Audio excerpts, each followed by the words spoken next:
Foundation fans take a deep breath. Because what's coming isn't just another episode breakdown. It's the kind of finale that rewrites everything we thought we knew about this universe.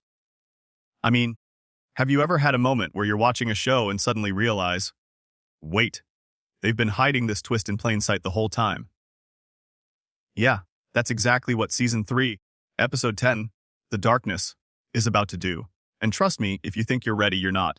Now let's be real. Foundation has always thrived on the big questions: destiny vs. free will, empire vs. rebellion, control vs. chaos. But this finale, it takes those questions, rips them wide open, and throws them right back at us. Do we even want the answers? Or will they break everything we thought we understood about Hari Seldon's plan? Here's the kicker: the trailers and sneak peeks for Episode 10 are stuffed with clues. Not the obvious ones either. The kind that flash by so quickly, most people scroll past without blinking. But pause at the right frame, zoom into the background, and suddenly the entire shape of the galaxy's future is staring back at you. And I'll say this now, some of these clues are so explosive, you'll wonder why nobody's talking about them. But let's start with the basics. Gaal Dornick, the quiet, unsure outsider we met way back at the start, is no longer hiding in anyone's shadow. This finale is her moment to rise, to become the leader the Second Foundation has been waiting for. But here's the dangerous part. Has Hari Seldon been grooming her for this exact confrontation with the Mule, or has she been rewriting her destiny all along? Think about it. If every move is predicted, what does it even mean for Gaal to choose? And if the Mule is the ultimate disruptor of the plan, what happens when she collides with him at full force? See, this is where Foundation's finale hits a nerve. Because behind the action, behind the battles, the psychic duels, and the collapsing empire, lurks a controversial truth. Hari's plan was never designed for individuals. It was about populations, probabilities, numbers. But in the darkness, it all comes down to one woman and one man. Gaal and the Mule. If she wins, the galaxy has a future. If she loses, it doesn't. Doesn't that sound almost like the very thing Seldon warned against? And that's where I've got to stop and ask you directly, do you think Seldon was wrong? Was his entire grand plan a lie? Just smoke and mirrors to keep humanity in line? Or is this finale proving that no amount of mathematics can ever control the chaos of human choice? Drop your answer in the comments right now, because this debate is going to split the fandom in two. Now, before we go further, pause. If you're even half as obsessed with uncovering these forbidden secrets as I am, then you have to hit that subscribe button. Not later, right now. Because trust me, what we're going to dig into, the betrayals, the hidden clues, the revelations buried in the trailer. Nobody else is breaking this down like we are. And the next chapter of Foundation is only going to get darker, stranger, and more unpredictable. Subscribe, join the discussion, and let's crack this wide open together. Alright, back into it. The Empire. Oh boy. If you thought the Kleans had problems before, you haven't seen anything yet. In Episode 10, the very idea of eternal rule, this notion that cloning could cheat death forever, crumbles. The chambers. Destroyed. The dynasty. Shattered. And here's the real tragedy: they didn't just lose their throne, they lost the illusion of immortality. Imagine living your whole life believing you were eternal, and then watching that illusion ripped away in a single moment of fire and blood. And right at the center of this collapse, Demerzel. The loyal servant who was never truly free, the manipulator who pulled strings from behind the throne, now left standing in the ruins of the dynasty she built. But here's the question nobody's asking. Was this Demerzel's greatest failure or her ultimate victory? Think about it. With the Kleans gone, who actually controls what's left of the Empire? If Demerzel has survived, then hasn't she essentially outlived the very gods she served? That's not failure. That's ascension. But let's swing back to the Mule for a second.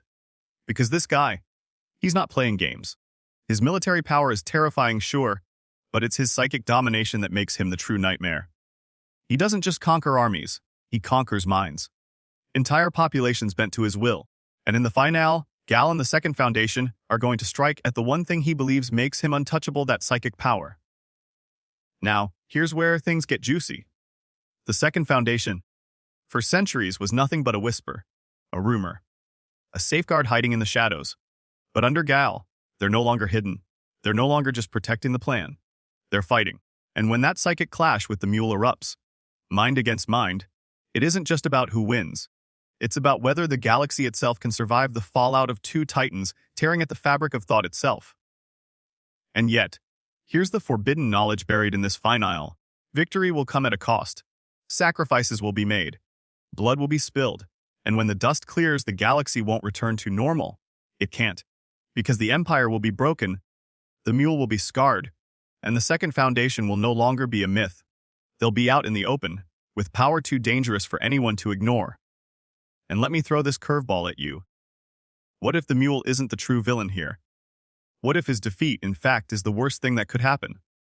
Remember, the episode's title is The Darkness, not the dawn, not the light.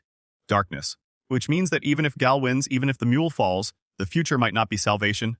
It might be chaos. A void of power. A galaxy without direction. And isn't that the most terrifying outcome of all? Alright, let's dig deeper. Because here's the uncomfortable truth most fans don't want to face. The Darkness isn't just a finale title, it's a warning. Think about it. Every time Foundation has given us a victory, it's been poisoned. When the first Foundation rose up, it led to bloodshed. When the Empire crushed rebellion, it only accelerated its downfall. So tell me, why should we believe Gaal defeating the Mule will be any different? And here's where I want your opinion. Poll time. Would you rather see the Mule actually win this final battle, reshape the galaxy in his terrifying image, but at least bring order?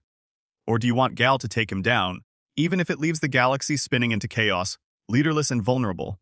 Drop Mule or Gaal in the comments right now, because this is the question that will split the fanbase wide open. Personally, I'm torn. Because let's be honest, I kind of respect the Mule's raw power. Yeah, he's a tyrant, but compared to the Cleons recycling themselves into oblivion, at least the Mule represents something new. Something unpredictable. And isn't unpredictability exactly what Hari Seldon's plan could never handle? But hold up. Let's rewind for a second. Remember back in Season 2, when the Mule first appeared in those cryptic visions? Back then, it almost felt like he was a phantom, a boogeyman, the kind of villain you hear about in ghost stories. Now, by the end of Season 3, he's flesh and blood conquering worlds and bending minds like they're nothing. That's not just good storytelling. That's long-term setup paying off. And if they've been seeding the Mule since Season 2, what else have they been planting right under our noses? Because here's the secret most people are missing: the Mule might not even be the final boss. Yeah, I said it. He might be the mid-game villain, the distraction. While we're all staring at him, something worse, something bigger, is gathering in the shadows. And this is where I can't help but wonder, could Hari Seldon himself, or at least his digital ghost, be the true endgame antagonist? Think about it. Seldon's plan requires manipulation, deception, and sacrifices. How different is that from the Mule's tyranny? What if the Foundation's greatest enemy isn't the Mule, but the very plan they've been following blindly?